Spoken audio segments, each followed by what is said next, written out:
I was never afraid of empty office buildings. If anything, I liked them.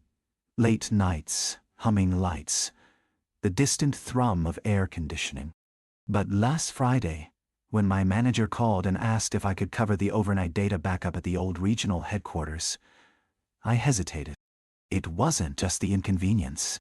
Something about that building always felt off. The way it seemed to lean, maybe, or how every footstep in the corridors echoed a fraction too long, as if the sound took a circuitous route before returning to your ears. But rent was due, so I said yes. By 10:30 p.m. I was inside, badge clipped, laptop bag heavy on my shoulder. The security guard, an older guy named Mark, handed me a visitor's badge and pointed toward the elevator. "You'll be the only one tonight. Just you and me. I'll be downstairs in the booth if you need anything," he said, his voice quieter than usual. "Should be easy," I replied, trying for confidence I didn't feel. The backup task was supposed to last until sunrise, maybe less if the servers cooperated. The elevator doors shivered as they closed, swallowing me in that familiar metallic coffin. The ride up was slower than I remembered, the lights inside flickering weakly. When I stepped onto the 7th floor, the scent of old carpet and printer toner hit me. A scent that always clung to my clothes by morning. The main office was a maze of cubicles, ghostly in the half-light. I found my assigned desk near the server room, set up my laptop, and began the backup routine. The hum of machines was comforting, almost meditative. For a while, it felt like any other night shift. Just me, the screens, and the slow tick of the system clock. About an hour in, I noticed something strange. The overhead lights, which had been buzzing steadily, hiccuped, just for a second. The monitors flickered, but didn't go black. I chalked it up to old wiring. Still, it made me pause, suddenly aware of how far I was from the exit. I glanced down the center aisle of cubicles. The shadows looked deeper, as if the corners folded inward and hid something behind them. I forced myself to focus. I'd be out in 6 hours. Around midnight, I walked to the break room for water. The fridge droned, and the vending machine's fluorescent light cast warped reflections on the plastic casing. As I filled my cup, I heard the faintest sound, like footsteps, far down the hall. I stood still, listening, but it faded. Maybe Mark making rounds, I thought. But the elevator never dinged. Back at my desk, I tried to settle.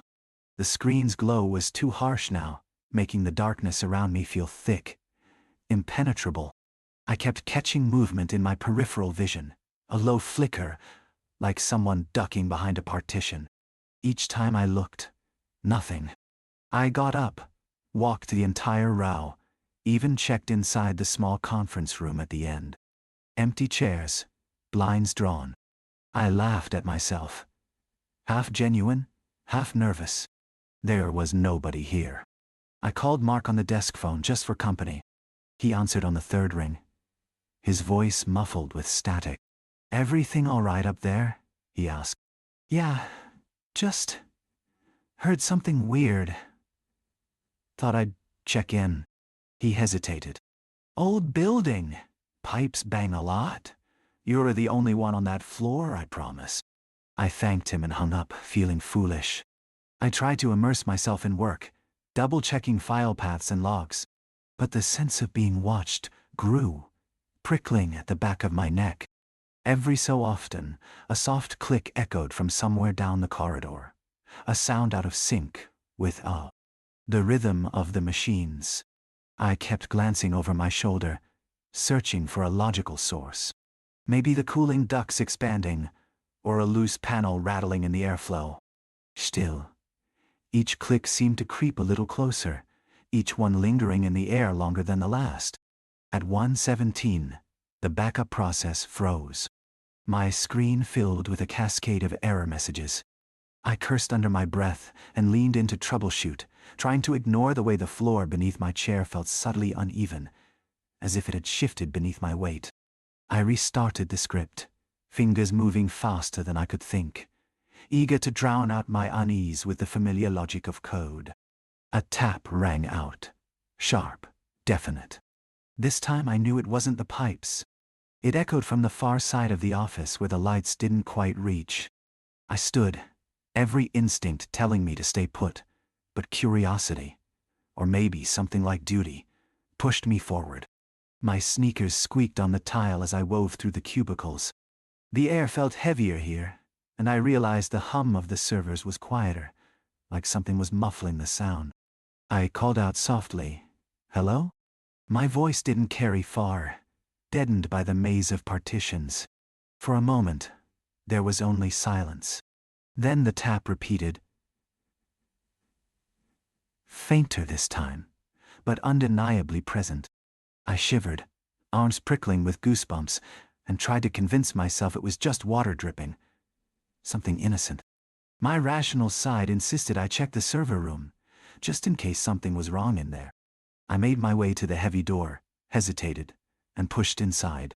The noise of the servers swelled around me, a wall of white noise.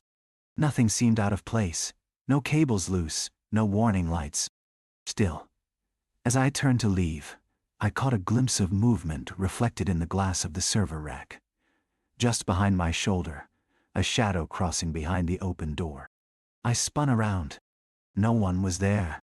My breath came quick and shallow. I let the heavy door close, and the click of the latch seemed much too loud. Back at my desk, I noticed something small but chilling. My chair had moved. Not by much, only an inch or two, but enough for me to notice. I could have sworn I left it pushed in. I stared at it for a long moment, then forced myself to sit down and pretend I hadn't seen anything. Maybe I'd bumped it. Maybe my nerves were making mountains out of dust. I checked the clock again. 1:42 a.m. Time was dragging. I texted a friend, just to feel less alone, but the message wouldn't send. I realized with a jolt that my phone showed no service. That was odd. I'd had bars earlier. I tried opening a web page. Nothing. Even the office Wi-Fi was down. That wasn't supposed to happen. I stood up, debating whether to go down and talk to Mark, or just ride it out. Then, a low, almost imperceptible vibration ran through the floor. The overhead light flickered so hard it buzzed, and for a split second, it felt like the entire building was breathing in, holding itself tense, expectant. The sensation faded as quickly as it came, leaving the office even quieter than before. I told myself I was being ridiculous. Maybe there'd been a minor tremor, or something with the old building's foundation. Still, I found myself packing my laptop, just in case I decided to leave early. That's when I noticed that the screensaver on my monitor, the company logo, endlessly looping, had stopped moving. The image was frozen, but in the reflection, I could swear I saw a shape behind me. A suggestion of a figure, indistinct, hovering just behind my left shoulder. I jerked around so hard my chair squealed, heart hammering at the inside of my ribs. There was nothing there, just ranks of cubicles, their edges softened by shadow, and the faint green glow of exit signs. I tried to laugh at myself, but it came out thin and hollow. I reached out to touch the back of my chair, half expecting it to be warm, but it was cold. Too cold, as if the fabric had been left under an air vent all night. I forced myself to close my laptop and slip it into my bag. This was enough. I'd apologize to Mark, blame the network outage or a sudden migraine, whatever he'd believe. I just wanted out. I grabbed my badge and headed down the main corridor, past the rows of silent cubicles. That's when I noticed that something was wrong with the light. The strip of fluorescent fixtures above me, which should have stretched uninterrupted to the elevator lobby, seemed to flicker and fade before they reached the end. The last dozen feet of hallway were swallowed in a thick, unnatural gloom. I paused, squinting, telling myself the bulbs had finally given up the ghost. But as I stood there, the darkness seemed to pulse, almost as if it were breathing in rhythm with my own ragged breaths.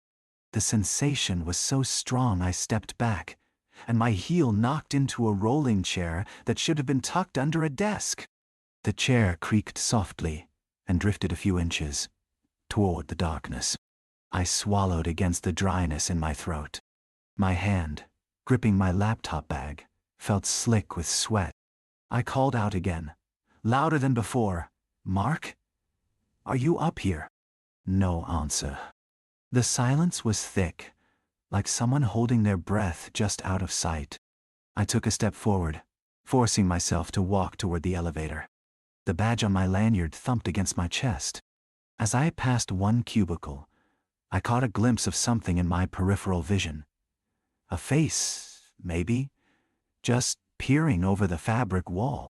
I spun, adrenaline flooding my system, ready to see a prankster, an intruder, anything. Anything. The cubicle was empty.